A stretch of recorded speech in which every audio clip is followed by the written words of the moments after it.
नमस्कार दोस्तों, कैसे हो आप सब। स्वागत है आप सभी का आपके अपने चैनल राजीव कॉम्पिटिटिव क्लासेस पर। दोस्तों, आज की इस वीडियो में हम बात करेंगे बिहार में बेट परीक्षा 2025 को लेकर। देखिए, सिर्फ पीजी पास बनेंगे असिस्टेंट प्रोफेसर। जो भी छात्र छात्राएं हैं, जो भी पीजी पास छात्र छात्राएं हैं, वो लोग इसमें असिस्टेंट प्रोफेसर के लिए एलिजिबल होंगे। देखिए, इस वीडियो में मैं आप लोगों को बता देना चाहता हूँ क्या होगा एज लिमिट, पीजी में कितना मार्क्स होना चाहिए। बहुत सारे अभ्यर्थियों का क्वेरी आ रहा है कि सर एज लिमिट क्या रहने वाला है, पीजी में कितना मार्क्स होना चाहिए। हम यूआर से आते हैं, ईडब्ल्यूएस से आते हैं, ओबीसी से आते हैं, एससी एसटी से आते हैं। मेल में कितना होना चाहिए, फीमेल में कितना होना चाहिए, कब से होगा फॉर्म ऑनलाइन। 5 बातों का गांठ आप लोग बांध ले। और इस वीडियो में मैं एक और बात आप लोगों को बताने वाला हूं कि फाइनल ईयर में जो है वो अप्लाई कर पाएंगे या नहीं कर पाएंगे, जो अपेयरिंग कैंडिडेट में है वो अप्लाई कर पाएंगे या नहीं कर पाएंगे। सभी चीज़ों के बारे में डिटेल से इसी वीडियो में जानेंगे। इस वीडियो को ज़्यादा से ज़्यादा शेयर कीजिएगा तमाम दोस्तों के पास जिनके भी मन में ये सभी प्रश्न उठते हैं। तो चलिए हम इस वीडियो को स्टार्ट करते हैं। चैनल पे पहली बार विजिट किए हो तो चैनल को सब्सक्राइब कर लेना, बेल आइकन को प्रेस कर लेना, क्योंकि पूरे यूट्यूब पे यही एक चैनल है जो सबसे पहले आप लोगों को बैट से संबंधित अपडेट देते आ रहा है। तो देखिए, मैं सबसे पहला आप लोगों का प्रश्न है कि क्या होगा एज लिमिट। देखिए भाई, एज लिमिट की अगर बात करें तो इसमें नो एज लिमिट है, कोई भी इसमें एज लिमिट नहीं है। अगर आपका 55 प्लस भी है तो भी आप इसमें अप्लाई कर सकते हैं। अगर 60 भी हो गया है तो भी आप इसमें अप्लाई कर सकते हैं। सिर्फ पीजी पे अगर आपका पीजी है तो आप इसके लिए अप्लाई कर सकते हैं, कोई दिक्कत होने वाली बात नहीं है। अब यहाँ पे देखेंगे कि पीजी में कितना मार्क्स होना चाहिए। हम यूआर से आते हैं, ईडब्ल्यूएस से आते हैं, ओबीसी से आते हैं, एससी एसटी से आते हैं, तो कितना मार्क्स हमारा पीजी में होना चाहिए तो मैं बता देता हूँ। सबसे पहले मैं यूआर के लिए बताता हूँ। देखिए, यूआर में आप लोगों का कितना होना चाहिए पीजी में। देखिए, यूआर की अगर बात करें हम लोग तो यूआर में कम से कम आप लोगों का 55% होना चाहिए। अगर पीजी में यूआर कैटेगरी से बिलोंग करते हैं और पीजी में अगर 55% है तो आप इसके लिए एलिजिबल हैं। मेल की बात कर रहे हैं, ठीक है, इस बात को याद रखिएगा, मेल की बात कर रहे हैं। अब यहाँ पे ईडब्ल्यूएस मेल की बात करें तो अगर आप ईडब्ल्यूएस से आते हैं तो ईडब्ल्यूएस में कम से कम 55% आपका होना चाहिए मेल में। आगे हम लोग यहाँ पे BC1 में देखेंगे और BC2 में देखेंगे। BC1 से आते हैं या BC2 से आते हैं, मेल है तो इसमें आपका 50% है तो आप इसके लिए एलिजिबल हैं, कोई दिक्कत होने वाली बात नहीं है। ये मेल की बात कर रहे हैं, ठीक है। तो यहाँ पे ओवरऑल कहने का ये मतलब है कि यूआर मेल, ईडब्ल्यूएस मेल में 55% होना चाहिए। और अगर आप BC1 BC2 से आते हैं तो 50% होना चाहिए। अगर ओबीसी से आते हैं मेल में तो 50% होना चाहिए।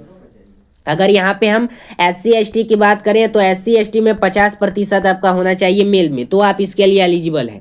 अब यहाँ पे बात करते हैं कि सर आपने मेल के बारे में तो बता दिया, लेकिन फीमेल में कितना होना चाहिए, तो फीमेल का भी बता देता हूँ। अगर आप यूआर कैटेगरी से बिलोंग करते हैं फीमेल में, या ईडब्ल्यूएस कैटेगरी से बिलोंग करते हैं फीमेल में, या फिर ओबीसी से बिलोंग करते हैं, BC1 BC2 से बिलोंग करते हैं, या SC ST से बिलोंग करते हैं, यानी कि कोई भी कैटेगरी की अगर महिला है, इसमें PH भी ऐड कर लें। अगर कोई भी कैटेगरी की अगर आप महिला हैं तो अगर आपका पीजी में 50% भी है तो आप इसके लिए एलिजिबल हैं। ये मैं आप लोगों को बता देना चाहता हूं, ठीक है। लेकिन ये बिहार वालों के लिए है, अदर स्टेट वालों के लिए नहीं। अब यहाँ पे बात करते हैं कि अदर स्टेट के लिए पीजी में कितना चाहिए। तो अगर आप अदर स्टेट से इसमें अप्लाई करेंगे तो आपका पीजी में यहाँ पे मेल के लिए 55% होना चाहिए, फीमेल के लिए भी 55% होना चाहिए, ठीक है। अदर स्टेट के कोई भी कैंडिडेट के रूप में आप अप्लाई करते हैं, कोई भी कैटेगरी से आप अप्लाई करते हैं तो आपका जो फाइट होगा वो जनरल में होगा, यानी कि यूआर में होगा। इस बात को याद रखिएगा। तो यहाँ तक तो आप समझ लिए हैं कि अगर आप बिहार के मूल निवासी हैं और बिहार में आप लोगों का अगर आप कोई भी कैटेगरी से आते हैं फीमेल में, तो अगर आपका 50% है तो आप उसके लिए एलिजिबल हैं। और अगर मेल है तो मेल के लिए आपका कम से कम 55% होना आवश्यक है यूआर के लिए और ईडब्ल्यूएस के लिए। बाकी BC1 BC2 SC ST OBC उनके लिए 50% है, मेल फीमेल दोनों के लिए। इस बात को समझ लीजिए। एज लिमिट के बारे में बता दिया, मार्क्स भी बता दिया कि पीजी में कितना होना चाहिए। अब यहाँ पे बात करते हैं कि सर अपेयरिंग कैंडिडेट मैं हूँ, अभी मेरा अगस्त में रिजल्ट आने वाला है, ठीक है, तो मैं क्या इसके लिए एलिजिबल हूँ, अभी अभी मैंने पीजी दिया है। तो देखिए, जो भी अभ्यर्थी यहाँ पे फाइनल ईयर में है या फिर जो भी अभ्यर्थी यहाँ पे अपेयरिंग कैंडिडेट रूप में अप्लाई करना चाहते हैं, जो भी फाइनल ईयर में है और अपेयरिंग है, दोनों लोग यहाँ पे अप्लाई कर सकते हैं। कोई दिक्कत होने वाली बात नहीं है। बहुत लोग अफवाह फैला रहे हैं कि नहीं होगा, आप लोग एलिजिबल नहीं हो पाएंगे, लेकिन कोई दिक्कत होने वाली बात नहीं है। आराम से आप लोग क्या करें तो यहाँ पे फॉर्म अप्लाई कर सकते हैं। अगर आप अपेयरिंग कैंडिडेट के रूप में अप्लाई करेंगे तो कर सकते हैं, अगर फाइनल ईयर में है तो भी अप्लाई कर सकते हैं। ठीक है, अब यहाँ पे बात करते हैं कब से होगा फॉर्म ऑनलाइन। तो देखिए, कब से होगा फॉर्म ऑनलाइन, तो इसका जो नोटिफिकेशन है ये मार्च के फर्स्ट वीक में आ रहा है।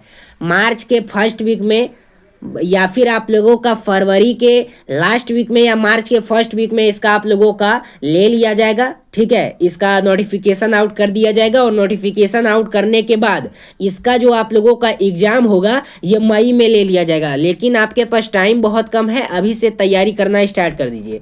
ये सभी बातों का आप लोगों को ध्यान रखना है। अब यहाँ पे एग्जाम पैटर्न पे बात करते हैं। जैसे कि देखिए, इंडिया लेवल पे नेट होता है। नेट यानी होता है नेशनल एलिजिबिलिटी टेस्ट। ठीक है, अब यहाँ पे अदर स्टेट में सेट होता है। सेट यानी होता है स्टेट एलिजिबिलिटी टेस्ट। झारखंड में जेटेट होता है। जेटेट यानी होता है झारखंड एलिजिबिलिटी टेस्ट। और यहाँ पे बिहार में उसी टाइप से बैट होता है। बैट, बीईटी, बैट यानी होता है बिहार एलिजिबिलिटी टेस्ट। अगर बिहार में बीटेट आप क्वालिफाई करते हैं तभी आप असिस्टेंट प्रोफेसर यहाँ पे बन सकते हैं। ये मैं आप लोगों को बता देना चाहता हूँ। सिर्फ आपको यहाँ पे पीजी होना चाहिए, लेकिन उसके साथ बैट क्वालिफाई कर जाते हैं तो आप इसके लिए अप्लाई हो जाएंगे, यानी आप एलिजिबल हो जाएंगे। ठीक है, असिस्टेंट प्रोफेसर के लिए। तो ये तो रही बात आप लोगों का बीटेट के लिए कि बीटेट आप लोगों को क्वालिफाई करना ही करना है। ठीक है, अब यहाँ पे बात करते हैं कि सर यहाँ पे नेट जो होता है उसमें कितना सब्जेक्ट है। तो देखिए, नेट यानी होता है नेशनल एलिजिबिलिटी टेस्ट। इसमें दो तरह का नेट होता है। पहला आप लोगों का CSIR होता है, दूसरा आप लोगों का आर्ट्स होता है। दोनों में 90 सब्जेक्ट होता है। 90 सब्जेक्ट के अंतर्गत आप लोग नेट क्वालिफाई करते हैं तो इंडिया लेवल पे कहीं भी अदर स्टेट में जाके असिस्टेंट प्रोफेसर बन सकते हैं। दूसरा आप लोगों का जेटेट होता है झारखंड में।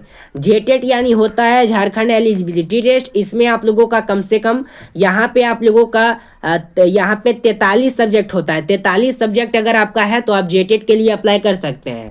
अदर स्टेट में सेट होता है। सेट यानी होता है स्टेट एलिजिबिलिटी टेस्ट। इसमें भी अदर स्टेट में कहीं पे 55 सब्जेक्ट है, कहीं पे 60 है, कहीं पे 70 है, कहीं पे 75 है। ठीक है, और बिहार में जो आप लोगों का बैट के लिए रखा गया है ये आप लोगों का 55 से 60 विषय रखा गया है बैट के लिए। और जो भी अभ्यर्थी लैंग्वेज वाले हैं या फिर साइंस वाले हैं, आर्ट्स वाले हैं, ठीक है, या फिर CSIR वाले हैं या फिर लैंग्वेज वाले हैं, सभी लोगों का यहाँ पे, या फिर लाइब्रेरियन भी हैं, लाइब्रेरी की बात मैं करूँ, लाइब्रेरियन भी हैं, या फिर आर्ट्स वाले हैं, CSIR वाले हैं, या फिर लैंग्वेज वाले हैं, सभी लोगों का यहाँ पे टॉपिक इसमें इंक्लूड किया गया है और सभी लोग इसमें अप्लाई करेंगे क्योंकि बिहार में बैट बहुत दिन के बाद आ रहा है। तो इस वैकेंसी को आप लोगों को नहीं छोड़ना है। इस वैकेंसी को आप लोग जरूर यहाँ पे अप्लाई कीजिएगा, ये मैं आप लोगों को बता देना चाहता हूँ। अब यहाँ पे बात करते हैं कि सर इसका हम लोगों को जो आप लोगों का फॉर्म का ये तो आ ही जाएगा, लेकिन यहाँ पे बात कर लेते हैं कि हम लोगों को यहाँ पे कितना फ़ी लगने वाला है। तो वो तो आप लोगों का जैसे कि UR SC ST OBC वो नोटिफिकेशन पे डिपेंड करता है कि कितना लगेगा। और अगर आपको कोई भी क्वेरी होगी, अभी तक मैंने आप लोगों को जो भी बताया, आई होप सभी लोग आप लोगों का क्लियर हो गया होगा बातें। अगर आपको कोई भी डाउट है तो व्हाट्सएप ग्रुप बना दिया गया है, व्हाट्सएप ग्रुप से ज्वाइन हो करके वहाँ से आप लोग कोई भी क्वेरी हो तो वहाँ से पूछ सकते हो, आप लोगों को रिप्लाई दे दिया जाएगा। ठीक है, व्हाट्सएप ग्रुप का डिस्क्रिप्शन में लिंक दिया गया है, वहाँ से ज्वाइन हो सकते हो। अब बात करते हैं कि सर इसकी तैयारी कैसे करें। तो देखिए, तैयारी की अगर बात करें तो नीचे आप लोगों को एक नंबर दिख रहा होगा, उस नंबर पर आपको कॉल या व्हाट्सएप करना है।